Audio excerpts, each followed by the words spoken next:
Assalamualaikum warahmatullahi wabarakatuh. Perkenalkan, nama saya Novanti Sahwe dari kelas 6 gabungan 1 SIK. Di sini saya akan menjelaskan contoh cara menginterpretasi peta. Namun sebelumnya saya akan menjelaskan terlebih dahulu pengertian interpretasi peta, yaitu upaya memaknai atau menafsirkan simbol-simbol yang ada pada peta. Kemudian langkah-langkah untuk menginterpretasi peta, yaitu yang pertama, siapkan peta yang akan kita interpretasi. Kemudian yang kedua, perhatikan simbol yang ada pada peta untuk memaknai arti simbol-simbol tersebut. Kemudian yang ketiga, perhatikan persebaran data pada peta. Kemudian yang keempat, perhatikan tahun pembuatan peta. Oke, di sini saya akan menginterpretasi peta Kota Palopo.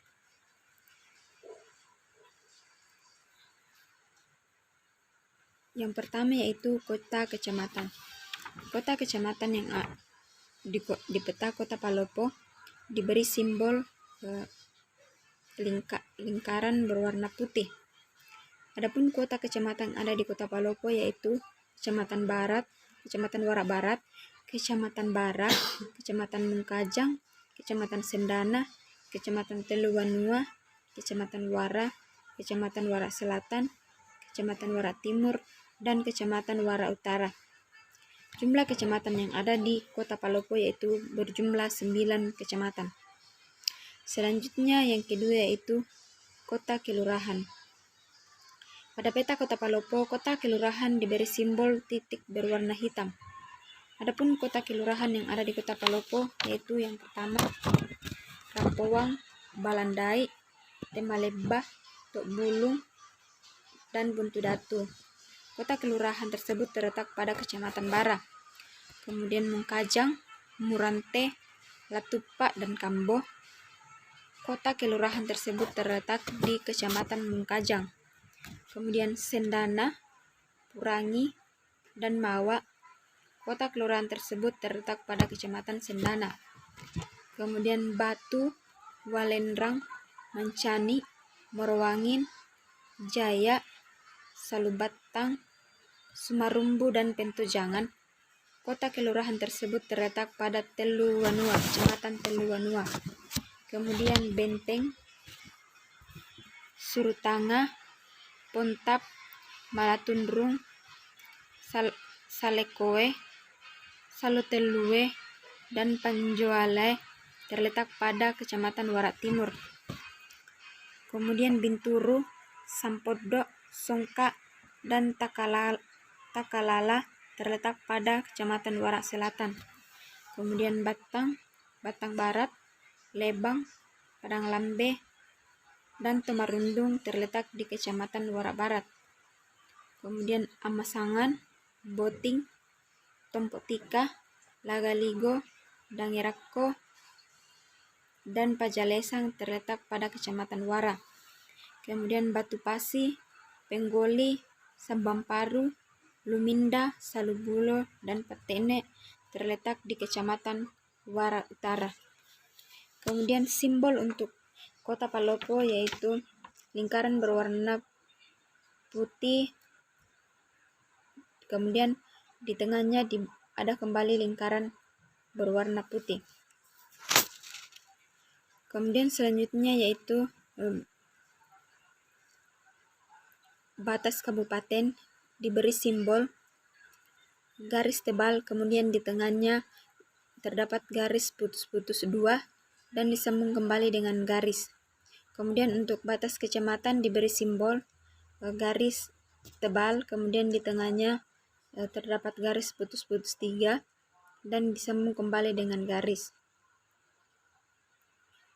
Kemudian untuk batas kelurahan diberi simbol garis, kemudian di tengah terdapat garis putus-putus 4 dan disambung kembali dengan garis.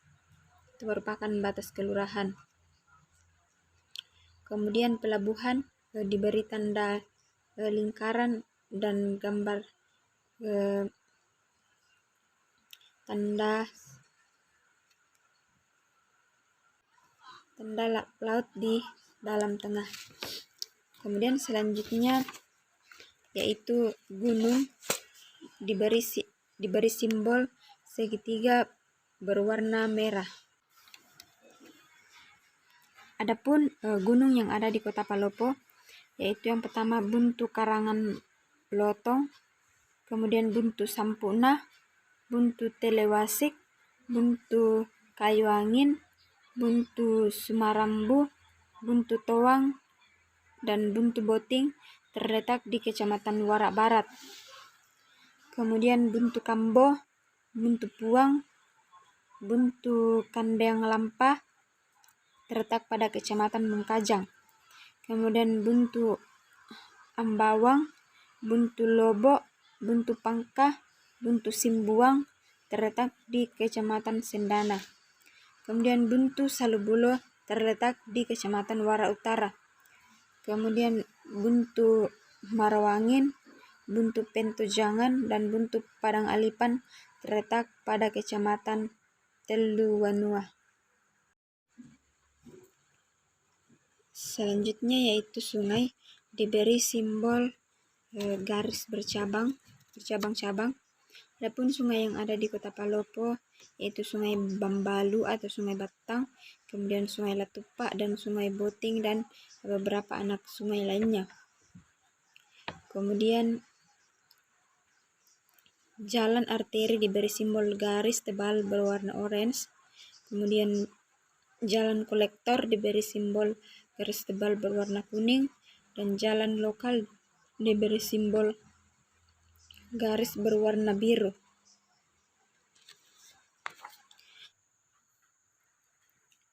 Baiklah, di sini saya akan menjelaskan kembali sedikit mengenai materi interpretasi peta. Interpretasi peta adalah kegiatan membaca peta atau menafsirkan atau memahami simbol-simbol yang ada pada peta. Penafsiran tersebut dapat dilakukan pada peta umum dan peta khusus.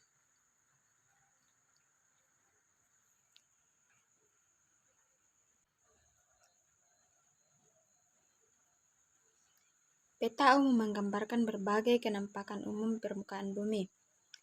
Pada peta ini, hal-hal yang ditafsirkan lebih bersifat fisik. Peta khusus menggambarkan kenampakan yang bersifat khusus, misalnya peta iklim, transportasi, tambang, dan sebagainya. Menginterpretasi peta umum dari sebuah peta, kita dapat mengetahui bentuk relief dari suatu tempat atau wilayah, baik itu wilayah dasar laut maupun wilayah daratan. Kenampakan di daratan ada yang tertutup perairan, yaitu samudra atau laut. Samudra adalah perairan yang sangat luas di muka bumi. Dalam peta, samudra atau lautan digambarkan dengan warna biru atau dari warna biru muda hingga biru tua. Semakin tua warna biru menunjukkan bahwa laut tersebut semakin dalam. Misalnya biru sangat muda, kedalamannya itu 0 sampai 200 meter. Kemudian biru muda, kedalamannya 200 sampai 2000 meter. Kemudian biru tua, kedalamannya lebih besar dari 2000 meter. Sungai. Sungai adalah aliran air tawar di permukaan bumi dengan alur yang terbentuk secara alami. Kemudian danau. Danau adalah cekungan luas di daratan yang digenangi oleh air. Danau meliputi danau alami dan danau buatan. Dalam peta, danau digambarkan dengan warna biru. Rawa adalah dataran rendah yang selalu tergenang air, misalnya air hujan, air permukaan tanah, dan lain-lain. Rawa dapat ditemui di tengah daratan ataupun di daerah pesisir pantai. Dalam peta, simbol rawa adalah beberapa baris garis putus-putus berwarna biru muda. Kenampakan utama di daratan yang tidak tertutup oleh perairan adalah daratan, perbukitan, dan pegunungan. Dataran dapat berupa dataran rendah ataupun dataran tinggi. Dataran rendah merupakan daerah luas, rendah, dan relatif datar. Bukit adalah bagian permukaan bumi yang lebih tinggi dari dataran, tetapi lebih rendah dari gunung, 200 sampai 300 meter. Perbukitan adalah rangkaian bukit-bukit. Kemudian pegunungan. Pegunungan adalah bagian permukaan bumi yang tinggi, jauh lebih tinggi dari dataran di sekitarnya. Sekian yang dapat saya paparkan pada video ini. Kurang lebihnya mohon dimaafkan. Jika ada kesalahan mohon dimaafkan. Sekian dan terima kasih. Assalamualaikum warahmatullahi wabarakatuh.